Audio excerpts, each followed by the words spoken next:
My father had a fall. He never fully recovered. This story may be familiar to some of you. A parent, a grandparent, a neighbor. Every minute, somewhere in the world, a fall takes a life. That makes falling the second leading cause of accidental death, behind only car crashes. In the United States, an older adult falls every second. Every second. That's 36 million falls a year. Many of them preventable. How? Because we already have the data to save lives. We're just not using it that way. We're using it to recommend restaurants, to nudge us to watch one more video, and to target us with ads to buy products that we definitely need. I'm a neuroscientist, an engineer, and an inventor. And I've spent over 25 years building technology that uses data for us and with us. Robots for kids with disabilities. Mobile apps for deployed soldiers. And the first virtual reality system for the International Space Station. I know what it looks like when data are being used responsibly. And I know what it looks like when they are not. AI recognizes the patterns. We decide how to act on them.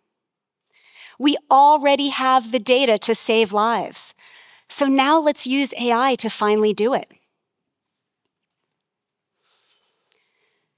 Maybe you have fears about the future. I know I do. We look at our screens instead of each other. We let cars drive for us and AI think for us, and we hand over our data, every step, every heartbeat, and every search to be used on us instead of for us.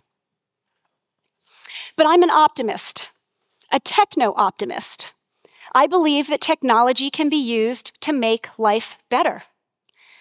I learned this at a young age from my parents, who raised me to love Star Trek. Yeah. Not for the action, the optimism. They loved science fiction that portrayed a hopeful future. One that accepts all of us, where creativity matters, and where a tricorder exists that can detect any illness. My second grade teacher was also a Star Trek fan, a Trekkie. And one day, she had an announcement for us. Students, you will all have the opportunity to become captain of the Starship Enterprise by completing a series of tasks. Oh my gosh, I'm so excited. I jump right in. I learned to count to 10 in three different languages. Three different languages. I draw a beautiful map from my home to school. And I do a lot of math problems. And I become the first student to earn the Captain's Badge of Honor, which I proudly wear for my second grade school picture.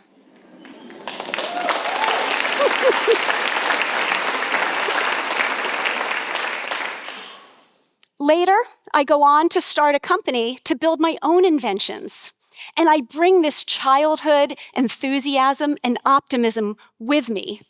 And I make one rule for my company that I still live by today: do cool projects with cool people.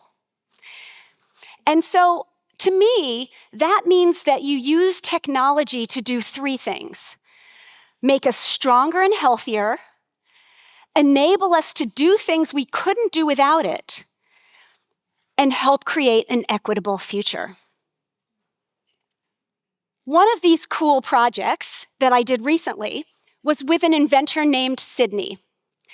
Sydney understood that some of the walking patterns in Parkinson's patients make them at a higher fall risk. Meet Jack. Jack suffers from freezing of gait. His brain is telling his feet to walk, and they're just not listening. So Sydney invented a device that goes onto any walker or cane and projects a light onto the floor as they walk. So now, instead of Jack's brain telling his feet to walk, unsuccessfully, his brain now gives his feet a goal.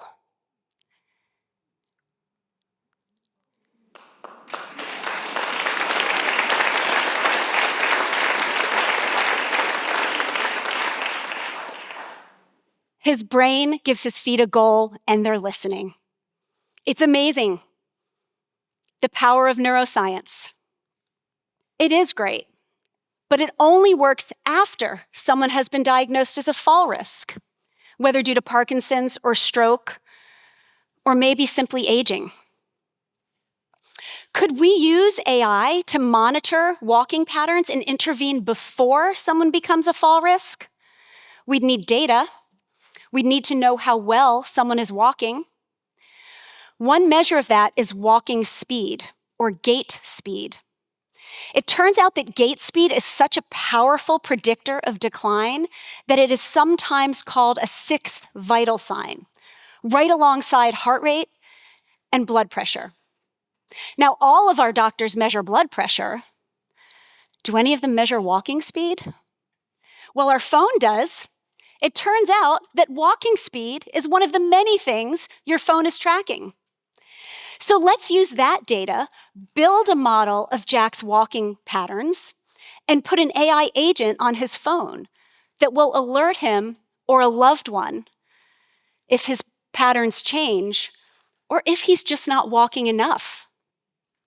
If my father had had this AI agent in his pocket, maybe we could have intervened before his fall and helped him stay healthier and in his own home longer. Except that he had a lot of other stuff going on. He had diabetes, cardiovascular disease, sleep apnea, and eventually dementia. The medical system stepped in every time. Insulin for the diabetes, a CPAP machine for sleep, a walker, a long list of medications. So gait tracking is only the beginning. We need to do more. If gait speed is a measure of decline, let's flip that.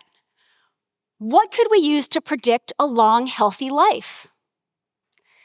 It's not healthcare, it's health. And the secret to health is no secret at all.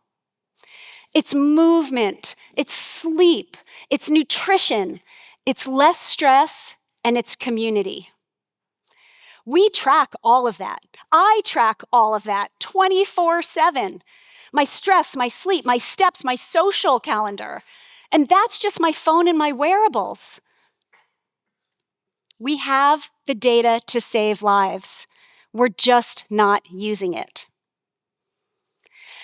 So picture a personal AI agent that is tracking your data with your consent for your benefit. It has your gait speed, it has your sleep score, it has your heart rate, and it has another vital sign, a brain vital, because every tap, every text, every swipe is a measure of your reaction time and your brain function. So this AI agent could detect the quiet signs of memory loss years before you or your doctor. And this AI agent could also turn all this data into actions. Actions that might be different for each of us, but all actions that keep us healthier longer. My mother could have used an AI agent. She was my father's primary caregiver. And she was tough. She was a cancer survivor with chronic asthma. She taught high school computer science and coached robotics until she retired at 70. No mobility issues, no dementia. But caregiving took its toll. The stress, lack of sleep, isolation. the exact opposite of what she needed to stay healthy. And she was a techie. If anyone was producing data that could have helped, it was her. She was streaming all the data we needed, but there was no AI agent to see it. My mother caught COVID in January of 2021.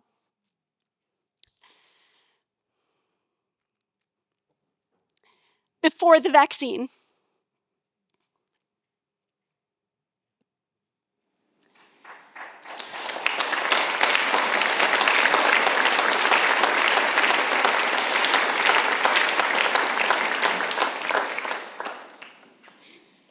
She fought it hard, but caregiving had taken its toll, and she had nothing left. She died in the hospital on March 10th. My father had recently entered long-term care after his latest fall. He died a month later of heartbreak. Some of you are caregivers. Many of you are caregivers. A parent, a partner, a child, maybe all three. The caregiver is the most invisible person in healthcare. The caregiver doesn't collapse because they are weak. The caregiver collapses because no one was watching the watcher. But it doesn't have to be this way now. We have the sensors. We have the data. What's standing in the way is not the technology. It's where we choose to point it. We point it at entertainment and we get scrolling. We point it at shopping and we get shoes. Well, I get shoes. My father and mother believed that we could have a better future. I do too. So here's the future I'm working toward. A future where data keeps us healthy, not sells us shoes. A future where AI sees the things we've missed in time to do something about them. And a future where the power to keep us healthy is in all of our pockets. But it's going to take all of us.